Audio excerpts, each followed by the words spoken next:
नमस्कार दोस्तों, मैं हूं डॉक्टर ताहिर, एक consultant psychiatrist, de addiction specialist, counsellor और सेक्सोलॉजिस्ट। मैं दिल्ली के अंदर कार्यरत हूं। दोस्तों, आज हम बात करने वाले हैं एक ऐसे इंपॉर्टेंट क्वेश्चन के बारे में जो कि हमसे अक्सर पूछा जाता है। और वो क्वेश्चन है कि क्या डॉक्टर साहब, डिप्रेशन की जो दवाइयां हैं जिंदगी भर चलती है या इन्हें कभी बंद किया जा सकता है? तो दोस्तों, आज हम इसी टॉपिक पर चर्चा करने वाले हैं। दोस्तों, समाज के अंदर एक भ्रांति बहुत बुरी तरीके से व्याप्त है कि डिप्रेशन की जो दवाइयां हैं ज़िंदगी भर चलती है, एक बार शुरू होने के बाद कभी ख़त्म नहीं होती। और जो ये मानसिक अवसाद है डिप्रेशन, इसकी दवाइयां नशा पैदा करती है, नींद की दवाइयां होती हैं, हमें ये कभी नहीं लेनी चाहिए। तो दोस्तों, इस भ्रांति के चलते लोग सुनी सुनाई बातों में आकर जब भी उन्हें डिप्रेशन आता है वो दवाइयां लेते नहीं हैं, और धीरे धीरे उनकी जो डिप्रेशन की तीव्रता बढ़ती जाती है और एक ऐसे मुकाम पर पहुंच जाती है जहां पर उनका ट्रीटमेंट थोड़ा मुश्किल हो जाता है। जो माइल्ड ग्रेड का डिप्रेशन है सीवियर ग्रेड में चेंज हो जाता है। फिर जब हम मनोचिकित्सक के पास वो आते हैं तो उस समय उनका मैनेजमेंट थोड़ा मुश्किल हो जाता है। तो दोस्तों, एक रिसर्च के अनुसार ऐसा देखा गया है कि करीब 40% जो पेशेंट हैं डिप्रेशन के, अगर रेगुलर दवाइयां लें, प्रॉपर फॉलोअप करें, तो करीब 3 महीने से भी कम टाइम में ठीक हो जाते हैं। और 80% केसेस जो डिप्रेशन के हैं, अगर तरीके से दवाइयां लें तो 1 साल से भी कम टाइम में ठीक हो जाते हैं। तो ये सोचना कि डिप्रेशन की दवाइयां जिंदगी भर चलती है, ये सरासर गलत है। और एक पीजीआई चंडीगढ़ के अंदर 2018 में एक स्टडी हुई थी, उसमें ऐसा देखा गया कि जो डिप्रेशन के पेशेंट हैं उसमें से 50% डिप्रेशन की दवाइयां एक बार लेने के बाद थोड़े दिनों बाद छोड़ देते हैं। और जो 70% केसेस ऐसे हैं जो 6 मंथ तक दवाइयां लेते हैं फिर छोड़ देते हैं। तो उन लोगों में क्या होता है कि जो डिप्रेशन है रिलैप्स के रूप में, रिकरेंस के रूप में थोड़े दिनों बाद सामने घूमकर वापस आ जाता है। तो दोस्तों, आज हमें इस टॉपिक पर ढंग से समझना है कि डिप्रेशन की दवाइयां क्यों हमें रेगुलर पूरे टाइम तक, जब तक डॉक्टर एडवाइस करे तब तक लेनी चाहिए। तो दोस्तों, अगर किसी इंसान के अंदर डिप्रेशन किसी मेडिकल इलनेस के चलते हैं, जैसे उसमें डायबिटीज़ है, हाइपरटेंशन है या थायराइड की बीमारी है, तो उस केसेस में डिप्रेशन, या फिर कोई एडिक्शन का शिकार है जैसे कि अल्कोहल, ओपियम, भांग, चरस, गांजा कोई लेता हो उसके कारण डिप्रेशन है, या फिर कोई इंसान ऐसी कोई ड्रग ले रहा हो जैसे स्टेरॉइड, ओरल कॉन्ट्रासेप्टिव पिल्स, उसके कारण डिप्रेशन है।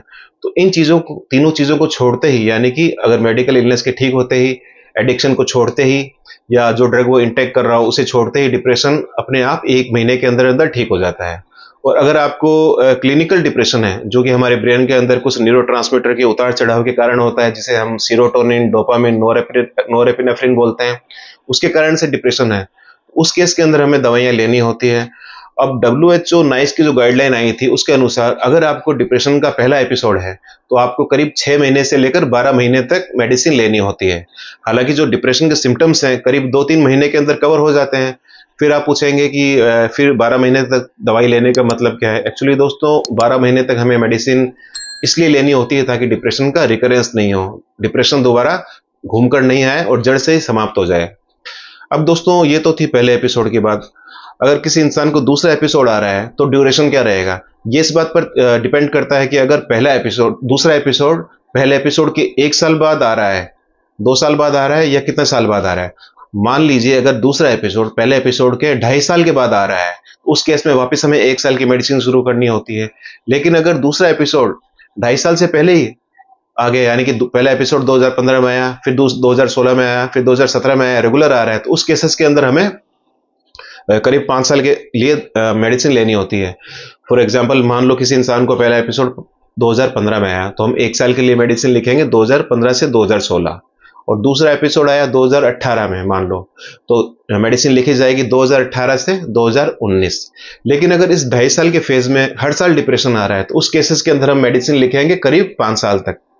अब दोस्तों, इसके अंदर भी एक बात है, मान लो किसी इंसान का 5 साल तक ट्रीटमेंट रेगुलर चल रहा है, लेकिन उसकी जो सिम्टम्स है उसकी सीवियरिटी बढ़ती जा रही है, या उसका सोशल सपोर्ट बहुत कम है, या उसके अंदर साइकोटिक फीचर्स डेवलप हो रहे हैं, जैसे कि उसके कानों में आवाज़ें आती हैं, उसमें सुसाइडल टेंडेंसी आ रही है, उसे हेल्यूसिनेशन आते हैं, यानी कुछ उसे आकृतियाँ दिखती हैं, और उसका जो सोशल सपोर्ट बहुत ज़्यादा पुअर है, वो पूरा रिस्पॉन्ड नहीं कर पा रहा है, तो उस केसेस के अंदर डिप्रेशन की जो दवाइयाँ हैं 5 साल से ज़्यादा समय तक भी चल सकती हैं, और हो सकता है कि पूरी ज़िंदगी चले।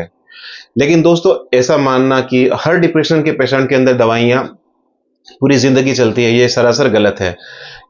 कब तक चलनी चाहिए दवाइयाँ, ये सिर्फ इस बात पर डिपेंड करता है कि पेशेंट का एपिसोड कौन सा है, दूसरा तीसरा एपिसोड कब आया है, पेशेंट की जो कंप्लायंस है कैसी है, मतलब पेशेंट कितनी दवाई कितने टाइम से ले रहा है, रेगुलर ले रहा है नहीं ले रहा, मनोचिकित्सक को रेगुलर फॉलोअप कर रहा है नहीं कर रहा, या फिर उस पर मेडिसिन का रिस्पॉन्स कितना ज़्यादा आ रहा है। इन सब फैक्टर्स के ऊपर पेशेंट का जो ड्यूरेशन है वो डिपेंड करता है।